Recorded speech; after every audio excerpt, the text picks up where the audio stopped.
आप देख रहे हैं नेट्रिक न्यूज, साहस सच कहने का। नमस्कार, मैं हूं देवनाथ पांडे और आप देख रहे हैं नेट्रिक न्यूज। यूपी पुलिस ने 90 के दशक में एक एनकाउंटर किया था जिसे आज तक यूपी पुलिस भूल नहीं पाई है, जिसे बिना शक यूपी पुलिस के इतिहास में अब तक का सबसे बड़ा एनकाउंटर कहा जा सकता है।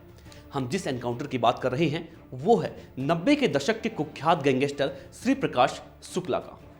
श्री प्रकाश शुक्ला जो 90 के दशक में यूपी में आतंक का सबसे बड़ा नाम था और जिसे मारने के लिए यूपी पुलिस को नाको चने चबाना पड़ा था। आज के अपने इस एपिसोड में हम उसी श्री प्रकाश शुक्ला के बारे में बात करेंगे कि आखिर श्री प्रकाश शुक्ला ने इतने कम उम्र में अपराध की दुनिया में कैसे कदम रखा। श्री प्रकाश शुक्ला की कहानी आपको फिल्मी जरूर लगेगी, लेकिन उसकी जिंदगी की कहानी बिल्कुल सच्ची है। 1973 में श्री प्रकाश शुक्ला उत्तर प्रदेश के गोरखपुर जिले के मामखोर गांव में एक स्कूल मास्टर के घर पैदा हुआ। पिता स्कूल टीचर थे। शुरुआत से शुक्ला की खुराक अच्छी होने की वजह से वो पहलवानी में निकल गया। लोकल अखाड़ों में उसने अच्छा नाम कमाया और अपने आसपास की उम्र के हट्टे कट्टे पहलवानों को धूल चटाई।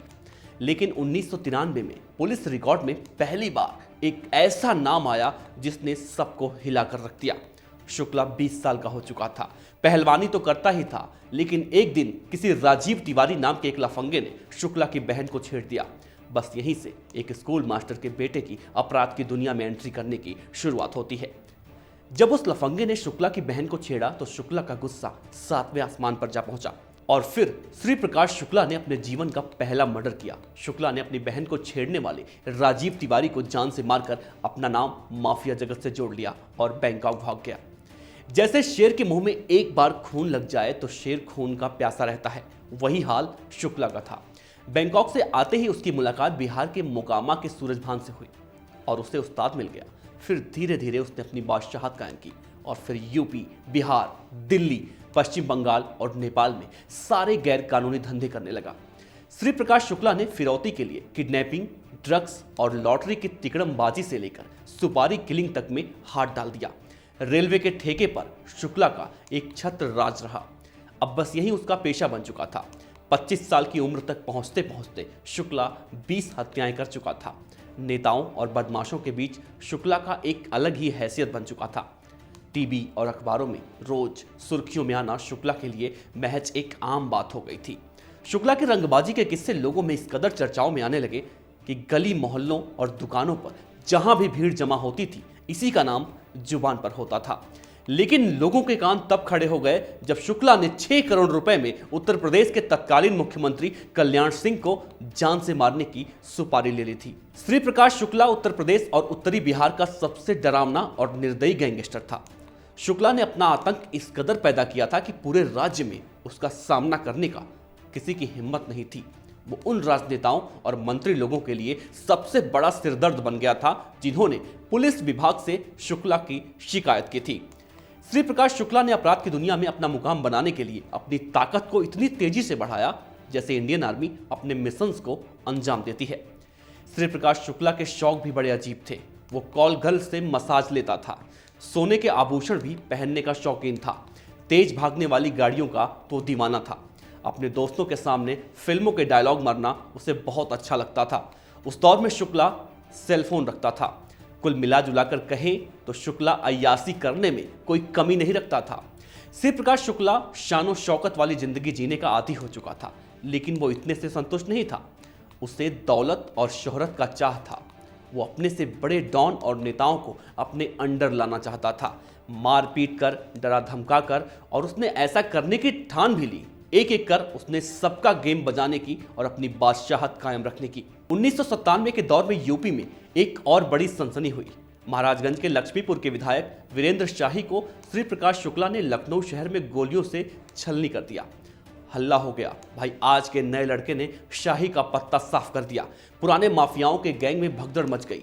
वीरेंद्र शाही की हत्या से पूरे राजनीतिक जगत और माफिया जगत में हलचल तेज हो गई, या यूं कहें कि दहशत का माहौल बन गया। और फिर श्री प्रकाश ने अपनी हिट लिस्ट में दूसरा नाम रखा कल्याण सरकार में कैबिनेट मंत्री हरिशंकर तिवारी का, जो चिल्लूपार विधानसभा सीट से 15 सालों से विधायक थे, जेल से चुनाव जीत चुके थे।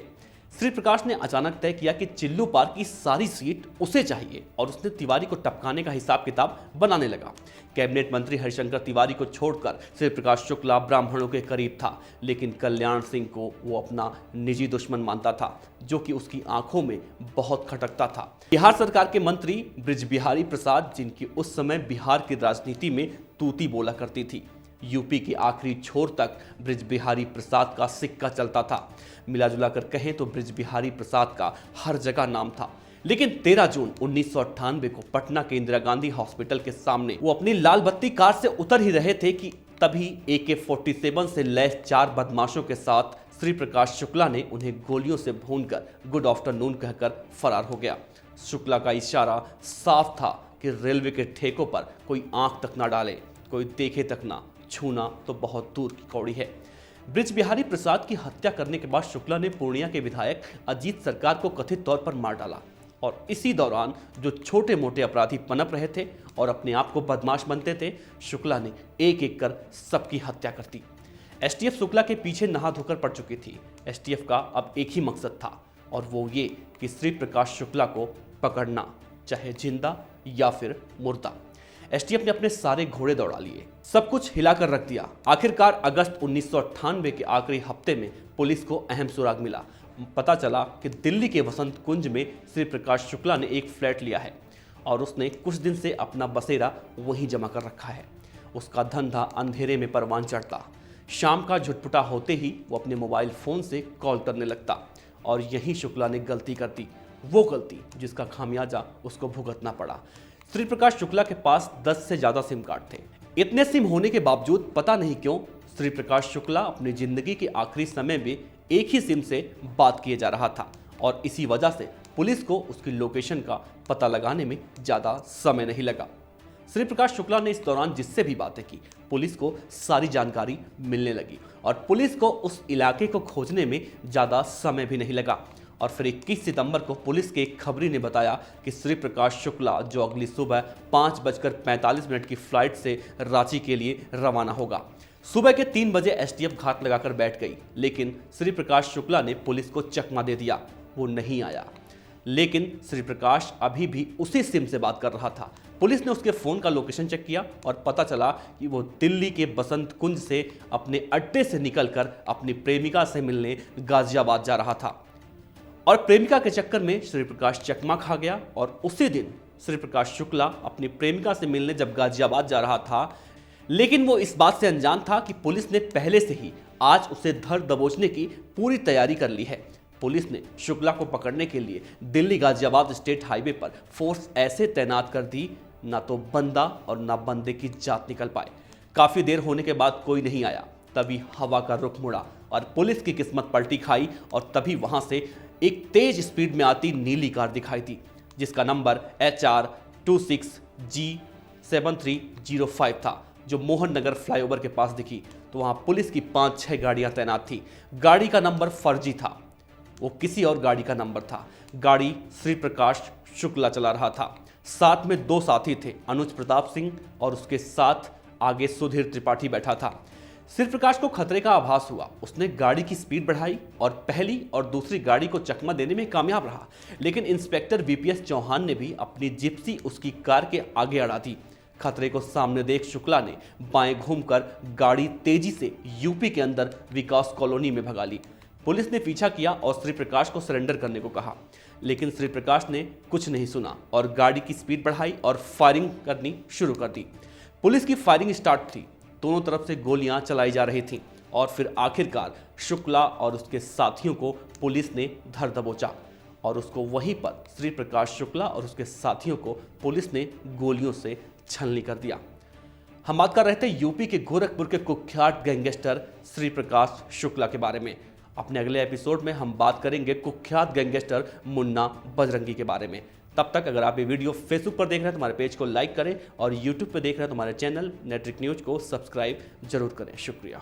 हमारे साथ जुड़े रहने के लिए हमारे YouTube चैनल को सब्सक्राइब करें, साथ ही बेल आइकन को दबाएं। नेट्रिक न्यूज की खबरें सबसे पहले देखने के लिए।